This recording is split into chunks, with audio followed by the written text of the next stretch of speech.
passos na noite.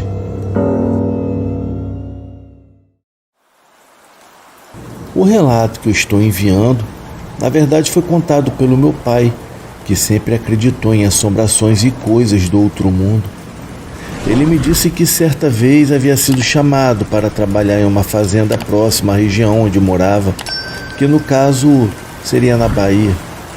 Na ocasião, ele chamou o irmão para ajudar no serviço. Assim que terminaram mais rápido, então, lá foram os dois até o local. Chegando lá, conversaram com o fazendeiro para saber qual seria o tipo de serviço. Como já estava tarde, acabaram ficando por lá, se instalando para começar a trabalhar logo na manhã seguinte. Segundo meu pai, aquela era uma noite muito bonita, com uma lua cheia clara que iluminava toda a região. Parecia tudo em paz, mas algo anormal marcaria aquela noite, pois em um determinado momento eles foram se deitar, já que precisariam acordar bem cedo. Contudo, algo estranho começou a acontecer. Um som perturbador começou a rodear a casa onde estavam. Era o som de passos, como se alguém estivesse caminhando ao redor da casa. Naquela hora, o meu pai ficou muito preocupado e, de certa forma, assustado. Ele descreveu os passos como sendo de alguém usando botas de couro. Era muito claro o som das solas tocando o chão. O barulho ficava indo e voltando sem parar. Durante alguns minutos, já incomodado com a situação, ele respirou fundo, tomou coragem e decidiu ver o que estava acontecendo. Ele chegou a pensar que poderia ser algum ladrão ou alguém rondando e vigiando o local. Então se levantou, foi até a porta acompanhado por um dos cães da fazenda, que geralmente era dócil, mas que naquela noite estava bem agitado. O meu pai pegou um pedaço de madeira querendo se armar, pois não sabia com o que estava lidando. Quando abriu a porta, o som simplesmente cessou. Tudo ficou no mais completo silêncio. Já assustado, meu pai olhou para o cachorro e percebeu que ele estava com uma reação muito estranha, pois o animal ficava olhando fixamente para um ponto. Ele ficava tremendo e emitindo aquele choro baixo que cães fazem quando estão bem assustados. Em seguida, o animal se virou e correu para dentro de casa. Naquele momento, meu pai teve certeza de que o cachorro havia sentido ou percebido algo ruim.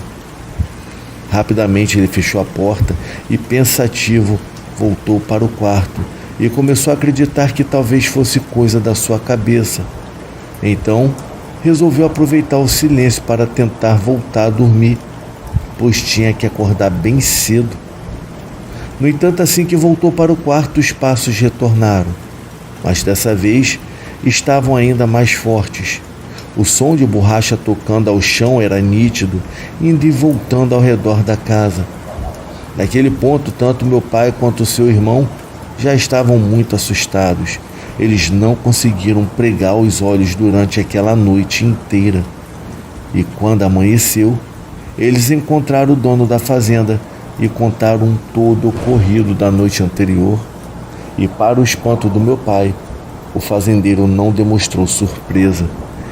Ele então explicou que na verdade aquela casa era mal assombrada e disse que após tantos fenômenos como aquele, ele acabou se confortando e não se importava mais com tudo que acontecia lá. O fazendeiro também explicou que a assombração ou entidade que se manifestava na casa só fazia isso quando haviam pessoas novas por lá. Como era a primeira noite deles no local, a entidade pareceu incomodada com a sua presença. Depois disso, meu pai entendeu que o barulho misterioso não era algo deste mundo, e sim algo completamente espiritual. Enfim, esse é o relato que ele me contou. Eu acredito piamente em tudo que ele havia me dito, pois uma coisa é certa: ele vivenciou algo que acabou marcando a sua vida para sempre.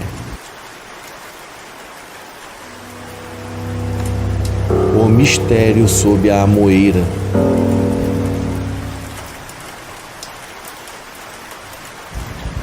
Em uma pequena cidade no estado de Goiás, Pedro trabalhava na roça. Ele morava em uma fazenda com os seus pais. Já fazia 8 anos que viviam ali e trabalhavam como cuidadores de gado, sendo responsáveis também por tratar de outros animais e assim garantir que os mesmos não fugissem. Parte do trabalho incluía cuidar da cerca ao redor da fazenda. A propriedade era enorme e, para verificar a cerca, eles usavam cavalos e levavam mais de meio-dia para percorrer todo o território. Raramente encontravam a cerca arrebentada, mas quando isso acontecia, era geralmente por brigas entre os animais que acabavam batendo contra os mourões e derrubando a estrutura. Sempre que isso ocorria, eles consertavam rapidamente, até mesmo para evitar que o gado escapasse e fosse para uma outra fazenda, o que geraria ainda mais trabalho. Certo dia, o Pedro estava no canavial cortando cana. Ele fazia montes de cana para no dia seguinte carregarem tudo em uma carreta puxada por um trator para levarem até a sede da fazenda. Lá eles passariam a cana por uma máquina para picá-la em pedaços menores para assim alimentar o gado da fazenda. O dia estava muito quente e Pedro sentia um calor intenso. Frequentemente, ele parava o trabalho para se aproximar de uma nascente de água próxima. Ele bebia da água fresca, lavava o rosto, os braços e jogava um pouco de água no cabelo para se refrescar. Depois, ele voltava ao trabalho. Após o almoço, como de costume, o Pedro se deitou à sombra de uma amoeira no meio do canavial e cochilou. Quando acordou, retomou o corte da cana, passou a tarde toda trabalhando e quando foi por volta das 5 horas da tarde, já exausto, decidiu descansar novamente sob a amoeira por mais meia hora, acreditando que ao acordar estaria renovado para voltar para casa e tomar um banho, jantar e finalmente dormir. Ele se acomodou próximo ao tronco da árvore e acabou adormecendo. Pedro não sabia quanto tempo havia se passado quando foi despertado por uma voz pedindo dinheiro, e a voz dizia: "Oi, me dá uns trocados. Você tem dinheiro para me ajudar?" Pedro acordou confuso, olhou ao redor e não viu ninguém. Se sentou, coçou a cabeça e, ao levantar o olhar, viu um homem parado à sua frente. Ele vestia roupas sujas, estava maltrapilho, com um chapéu rasgado, sem contar que estava com a aparência bem descuidada. O homem estendia a mão na direção do Pedro, repetindo: "Ô moço, o senhor pode me dar uns trocados? Eu estou precisando." Assustado, Pedro perguntou: "Ô rapaz, quem é você? Como chegou até aqui? De onde você veio?"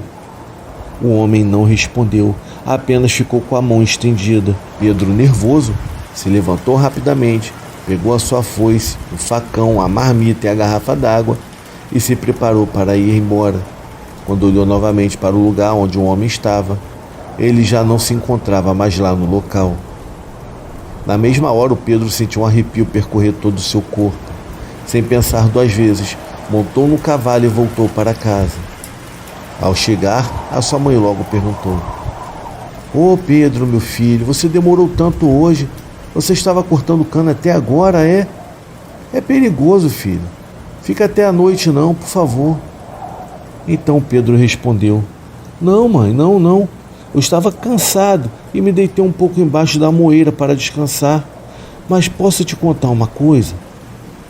"Claro, filho, o que aconteceu?"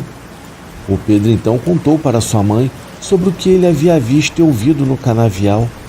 A mãe ouviu atentamente e depois disse para o filho: "Ah, meu filho, existe uma história antiga sobre um andarilho que passava por essa região. Ele sempre pedia trocados nas casas. Ele sempre pedia uns trocados nas casas, fazendas e até nas estradas. Dizem que ele morava no meio do mato, talvez em alguma caverna, mas na verdade é que ninguém sabe ao certo." E a mãe continuou: "Depois de um tempo, encontraram o corpo dele perto daquele riacho, sabe? Aquele que fica na ponte onde a gente passa para ir ao mercado. Parece que ele desceu para beber água, mas estava muito fraco e morreu ali mesmo. Nunca apareceu nenhum parente para reclamar o corpo e desde então dizem que o espírito dele vaga pela região. Credo, mãe. E ele ainda pede dinheiro depois de morto?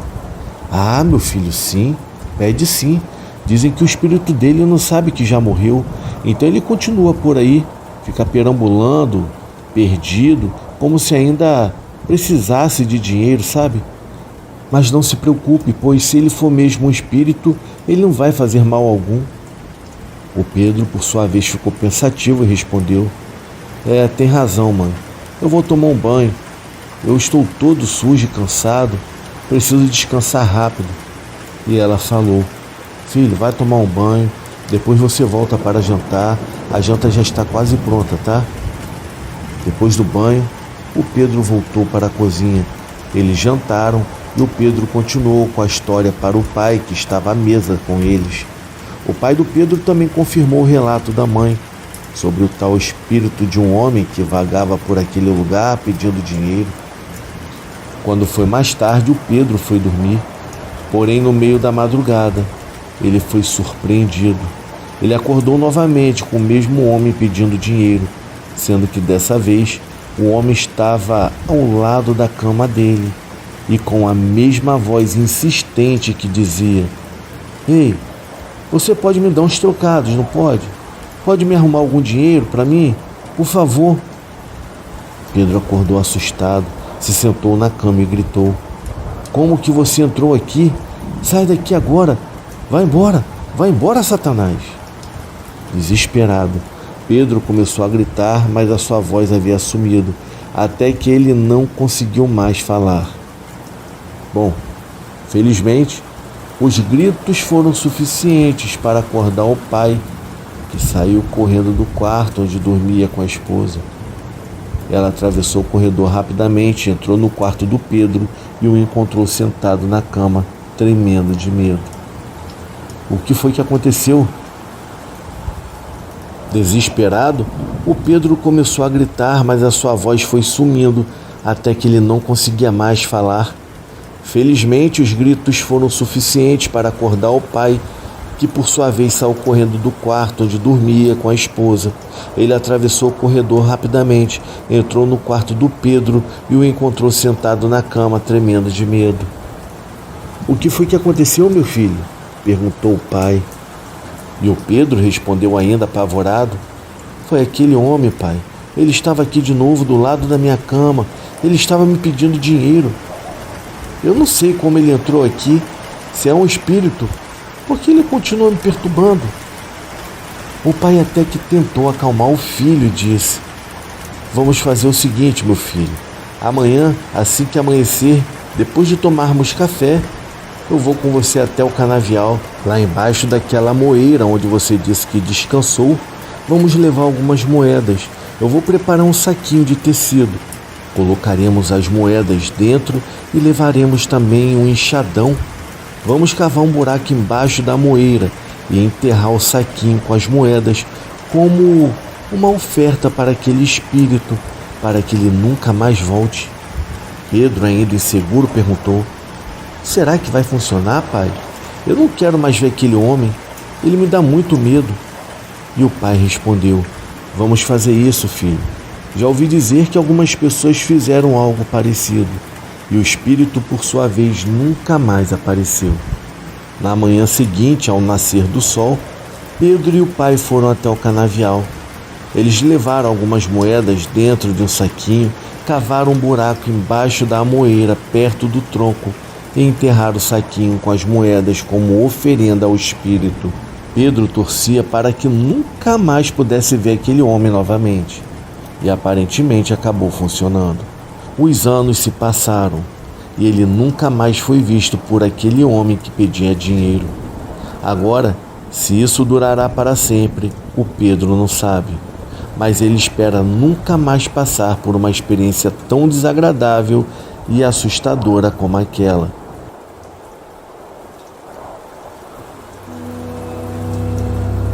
presença no banco de trás.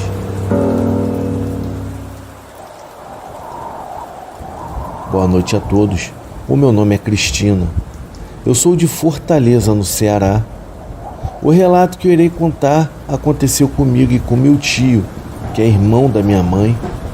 Vale ressaltar que desde os meus 4 anos de idade eu tenho inúmeras experiências de arrepiar. Teve uma época em que o meu tio queria comprar um carro. Ele fez uma pesquisa e acabou adquirindo um modelo mais antigo, um Gol GTS 94.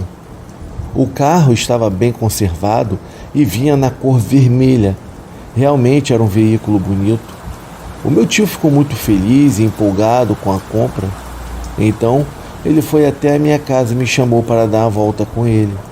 Eu fiquei contente pela conquista dele e o parabenizei. Foi quando sugeri que dessemos uma volta na Avenida Beira-Mar, uma região bem conhecida aqui em Fortaleza. Durante o trajeto, comecei a sentir algo estranho, uma sensação incômoda. Era difícil de explicar, mas muito perturbadora. Decidi não comentar nada com ele, até mesmo para não preocupá-lo. Ele estava tão animado com o carro que eu não queria estragar toda aquela sua alegria. Porém, quanto mais andávamos, mais aquela sensação ruim aumentava. O desconforto era quase sufocante. Foi então que eu resolvi perguntar onde ele havia encontrado o carro. O meu tio disse que havia visto em um anúncio no jornal e que o veículo era de um casal que morava em um bairro próximo ao dele. Sem fazer mais perguntas, seguimos nosso passeio, mas aquela sensação continuava. Era algo estranho e ao mesmo tempo bem assustador. Foi quando de repente eu senti uma vontade incontrolável de olhar para trás, mas algo parecia me travar. Eu não consegui me virar completamente e fiquei quieta, esperando aquela sensação passar. Chegamos então a um semáforo que havia ficado vermelho e o carro parou. Eu olhei para o meu tio e pela visão periférica eu percebi algo que me deixou completamente apavorada. Havia alguém sentado bem no meio do banco de trás. Eu não tive coragem de olhar diretamente, mas pude ver claramente que era um rapaz jovem e magro. Ele parecia estar usando calça jeans. Eu não tive forças para encará-lo totalmente. Então me virei para a frente e continuei o trajeto em silêncio, tentando não demonstrar o medo, até mesmo para não deixar o meu tio preocupado. Quando chegamos em casa, eu percebi que não havia mais nada no banco de trás. Estávamos apenas eu e o meu tio. Eu não contei a ele o que eu havia visto, mas fiquei preocupado em saber que ele voltaria para casa com aquela presença no carro. Eu não sabia o que eu iria fazer e provavelmente ele não acreditaria se eu contasse o que eu havia visto. Os dias se passaram e fiquei um bom tempo sem ter notícias do meu tio. Até que então, em um certo dia, ele apareceu para nos visitar e percebi que não estava mais com o carro. Ele me contou que havia se livrado do carro dele. Disse que o veículo havia começado a apresentar muitos problemas e que acabou gastando muito dinheiro com reparos. Foi quando decidiu vendê-lo e comprar um carro seminovo.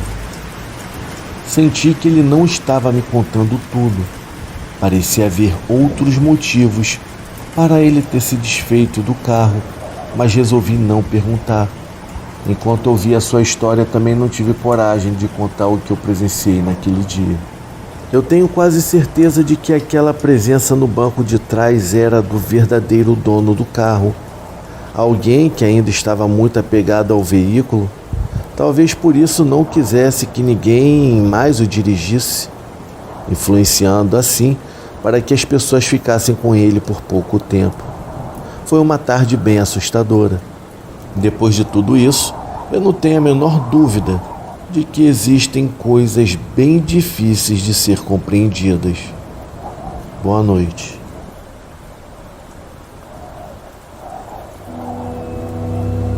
Um dia de terror na cidade. Já estava passando da 00:30 no momento em que o taxista voltava para a casa dele. Ele trafegava com seu veículo por uma avenida que estava praticamente deserta naquela hora. Havia uma distância um pouco maior de 1 quilômetro entre ele e uma região rural onde existem vários morros. E exatamente um daqueles morros já era conhecido por uma grande parte da população, que ganhou destaque nacional no final da década de 1970, quando várias pessoas, entre elas algumas autoridades que também presenciaram os acontecimentos sobrenaturais no Morro da Mariquinha. O taxista parou o carro após avistar uma luz colorida no céu. Ele ficou durante alguns minutos olhando para aquela luz enquanto pensava que fosse algum tipo de avião. Mas aquela luz misteriosa pairava no ar. Então pensou que fosse algum tipo de helicóptero, mas não estava ouvindo o som dos motores. Naquele instante, o taxista olhou no relógio e viu que era 1h da manhã. Outros motoristas que também viram a luz começaram a estacionar os seus veículos e formaram uma fila de mais ou menos uns 10 carros. No ano de 1979, o trânsito não era tão intenso naquele local e na hora da madrugada, a maioria das pessoas já se encontravam dormindo. Alguns minutos depois, aqueles homens começaram a sair dos seus carros e foram aproximando-se um dos outros, formando um pequeno grupo. E ficaram calados, enquanto observavam a misteriosa luz que descia sobre o Morro da Mariquinha. Na manhã seguinte, os comentários foram surgindo entre as pessoas na praça, vigilantes, taxistas, policiais, entre os moradores daquela zona rural. Esse é somente um relato entre muitos que são contados por várias pessoas que viram aquele estranho objeto voador. Mas aquela aparição não foi exclusiva no Morro da Mariquinha, e este ficou mais famoso porque foi ali que deu início às aparições, e no decorrer dos dias do mês de janeiro do ano de 1979, outras luzes também foram vistas entre os morros vizinhos, no bairro da Caputera e no bairro dos Morros. Todos esses lugares são próximos um do outro e estão localizados na divisa entre as cidades de Sorocaba e Votorantim, ao lado da rodovia Raposo Tavares, no quilômetro 95 ao quilômetro 97. No início daquele ano, além dos ufólogos que vinham de vários lugares, também eram notável a presença de muitas caravanas de curiosos que chegavam de outros estados e até mesmo dos países vizinhos, e todos tinham o mesmo objetivo: queriam certificar-se de que aquelas luzes eram mesmo de um objeto voador não identificado. Aquela movimentação de pessoas aumentou bastante no decorrer dos dias, e com eles estavam os jornalistas de rádio, TV, jornal e também cinegrafistas prontos para registrar qualquer aparição que suspeitassem que era de outro planeta. Existia um boato que permanecia na boca do povo durante muitos anos, que em uma noite durante uma aparição do disco voador sobre uma pedreira na mesma região, as máquinas pararam de trabalhar, pois o fornecimento de energia elétrica tinha sido suspensa naquela extensão e ninguém conseguiu ligar o gerador de energia da pedreira. Os motores dos veículos desligaram sozinhos e as baterias, inclusive das filmadoras, ficaram descarregadas. João Machado morou em Sorocaba, no bairro chamado Vila Hortência, e ali durante anos foi vizinho de um homem que viu as luzes de um suposto disco voador no momento em que ele estava se preparando para pôr o carro na garagem. O disco voador que aquele homem viu o deixaria famoso naquela época, tanto que a imprensa o procurou e publicou a sua história no jornal conceituado da cidade. Isso fez com que aquele homem ficasse ainda mais alvejado pelos curiosos que queriam detalhes sobre o assunto, e muitos vinham até o portão de sua casa em busca de mais informações. Ele estava de carro vindo para casa, num trecho da Nogueira Padilha, no final da Nogueira Padilha. Sim. Ele avistou uma luz branca, forte, que atrapalhou até a visão dele, ele teve que parar o carro, encostar o carro no lado. Foi muito forte, né? Foi. E aí ele ficou meio assustado, aí começou a comentar com a vizinhança. Quando foi a outra noite, estava lotado de gente no Morro da Mariquinha ali, que é mais ou menos na altura do Morro da Mariquinha, que apareceu.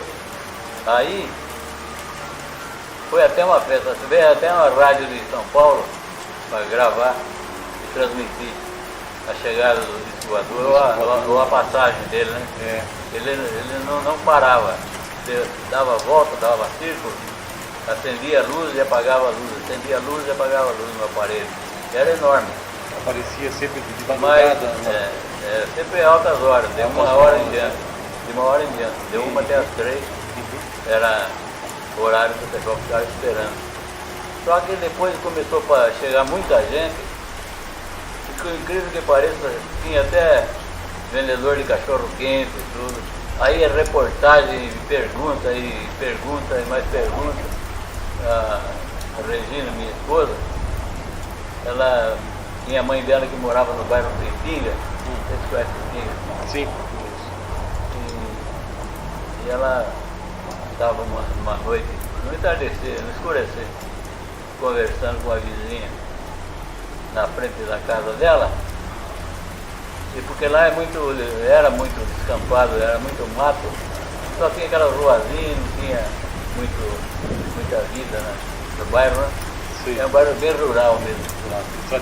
Aí ela conversando com a vizinha no portão assim, na costa da vizinha, ela conta que apareceu o nome do disco colorido, baixinho, da altura da gente, atrás, uns 20, 30 metros atrás, mas baixinho, colorido, com luz de todas as cores. No sítio onde ela morava mesmo? A mãe dela morava. A mãe dela morava? Ela estava lá passando o dia. Aí, ela falou para a vizinha, olha só que gozada aqui atrás, que bonito que tá. Naquele tempo, sempre no final da tarde, as pessoas faziam filas de carros pelas estradas daquele lugar. Era uma grande movimentação como nunca existiu naquela área rural e nos bairros da vizinhança, tanto que chegava a assustar os moradores. O que era interessante também é que as luzes não apareciam sempre no mesmo lugar. A cada noite objetos surgiam brilhando do outro lado oposto, de onde havia sido visto na noite anterior. E por esse motivo, era preciso ficar mudando a direção na qual as pessoas iriam prosseguir. E sempre surgia alguém dizendo que na noite passada o disco havia aparecido aqui ou ali. Então as pessoas passavam de um lado para o outro do morro, mas ninguém conseguia calcular exatamente o próximo lugar onde as luzes do disco iriam brilhar novamente. Nas escolas, as crianças nunca haviam falado tanto sobre disco voador, e algumas não sabiam nem como deveria imaginar e qual seria a aparência do objeto desconhecido. Sabiam somente da existência dos aviões, mas depois daquele evento e com a ajuda dos desenhos, o disco voador foi tomando forma na mente daquela geração, e não era somente no meio das crianças que se encontrava quem nunca tinha ouvido falar daquilo, pois entre os adultos também era fácil encontrar alguém que não sabia o que significava aquelas luzes, pois eles não conheciam o nome daquele objeto voador. Mas muitos afirmavam ter visto quando a luz descia do céu, como diziam eles, e depois voltava para o lugar de onde tinha vindo. Estava eu, minha mãe e uma vizinha. E nós estávamos conversando. E nisso nós conversando, eu olhei para o lado da Mariquinha, que estava pertinho do morro da Mariquinha, de lá dava. Aí, o que aconteceu? Eu olhei assim, vi aquele negócio descendo, aquele grandão. Ai, assustador, bem grandão. E tinha várias luzes, acendia todas as cores de luzes. E eu fiquei assim meio paralisada enquanto minha mãe estava conversando com a vizinha. E eu ali parada, fiquei paralisada. Quando eu virei para mim conversar com a minha vizinha e falar, olha lá, que estou vendo, ele me apaga o foco da luz. Então a sua vizinha não chegou a ver? Minha vizinha não, mas Não. eu fiquei assim como se tivesse acontecido um pinote. Eu fiquei meio parada. Depois quando eu fui falar, que eu virei a cabeça, eu fui falar com a minha vizinha, com a minha mãe, daí que a minha mãe conhecia a turma daqui né? Minha mãe falou, é lá, filha. Na onde que vai subir? Eu falei, é lá no muro, lá e tinha ela falou. Então, aconteceu isso, mas é até bonito o disco voador, porque existe. Depois dessa aí, eu acredito que existe. Para as pessoas que montavam os seus acampamentos nos arredores das fazendas, haviam a possibilidade de poder comprar seus lanches dos ambulantes que haviam ali. Uma oportunidade de aumentar o faturamento.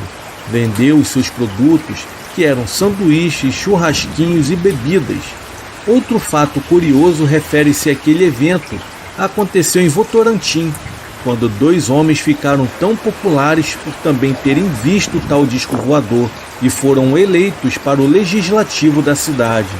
Mas existe um antigo morador na mesma cidade, que não foi político, mas tornou-se muito popular para o trabalho, com o qual muito colaborou com o desenvolvimento do município, e também por ter vivenciado o fenômeno extraterrestre, e ficou conhecido como Tomazinho, o Homem do Disco Voador.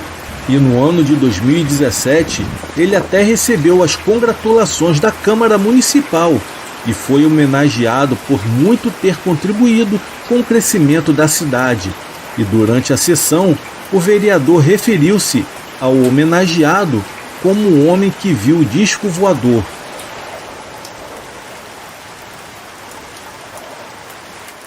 Muito nos emociona esse jovem do Senhor.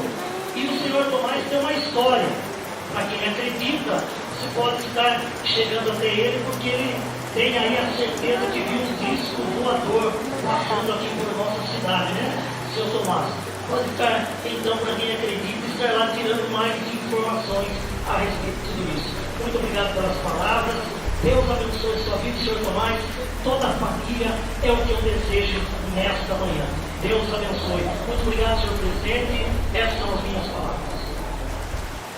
Muitas pessoas faziam suposições, dizendo que talvez fosse um governo estrangeiro que, usando máquinas voadoras, vieram espiar os morros onde supostamente existia algum minério que interessava para eles. Outros falavam que talvez existisse ouro naquele lugar e o governo estava interessado na sua exploração. Durante um certo tempo, vieram alguns homens trazendo aparelhos detectores de metais para avaliar o que estava escondido debaixo da terra.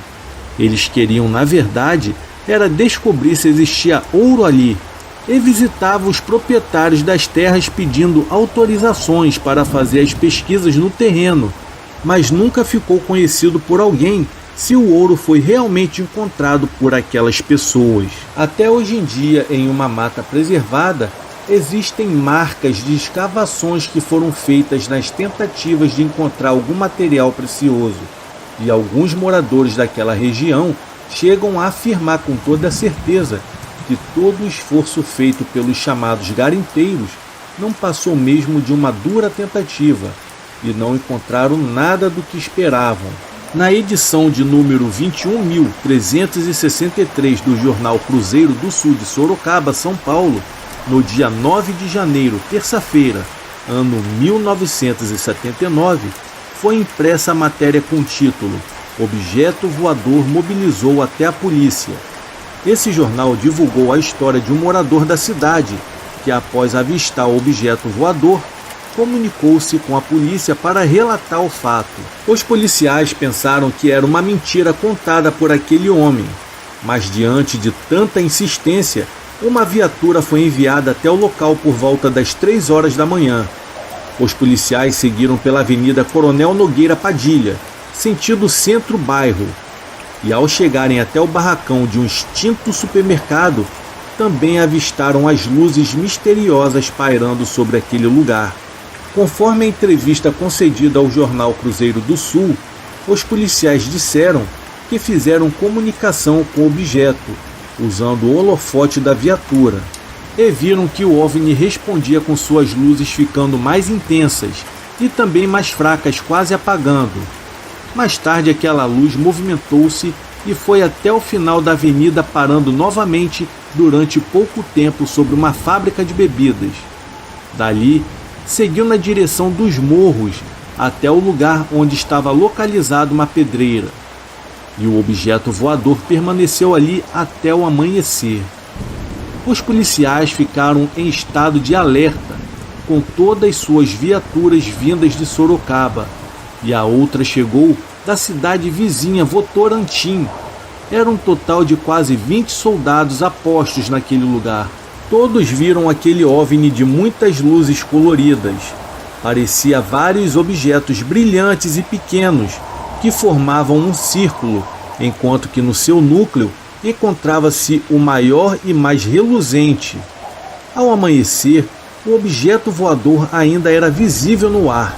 Às 6 horas da manhã, as estrelas estavam desaparecendo, mas o disco voador continuava sendo visto até o nascer do sol. Para mais detalhes sobre esse fato, acesse o link na descrição do nosso canal e visualize a matéria publicada no jornal Cruzeiro do Sul daquele ano. Eu desejo a vocês uma boa noite.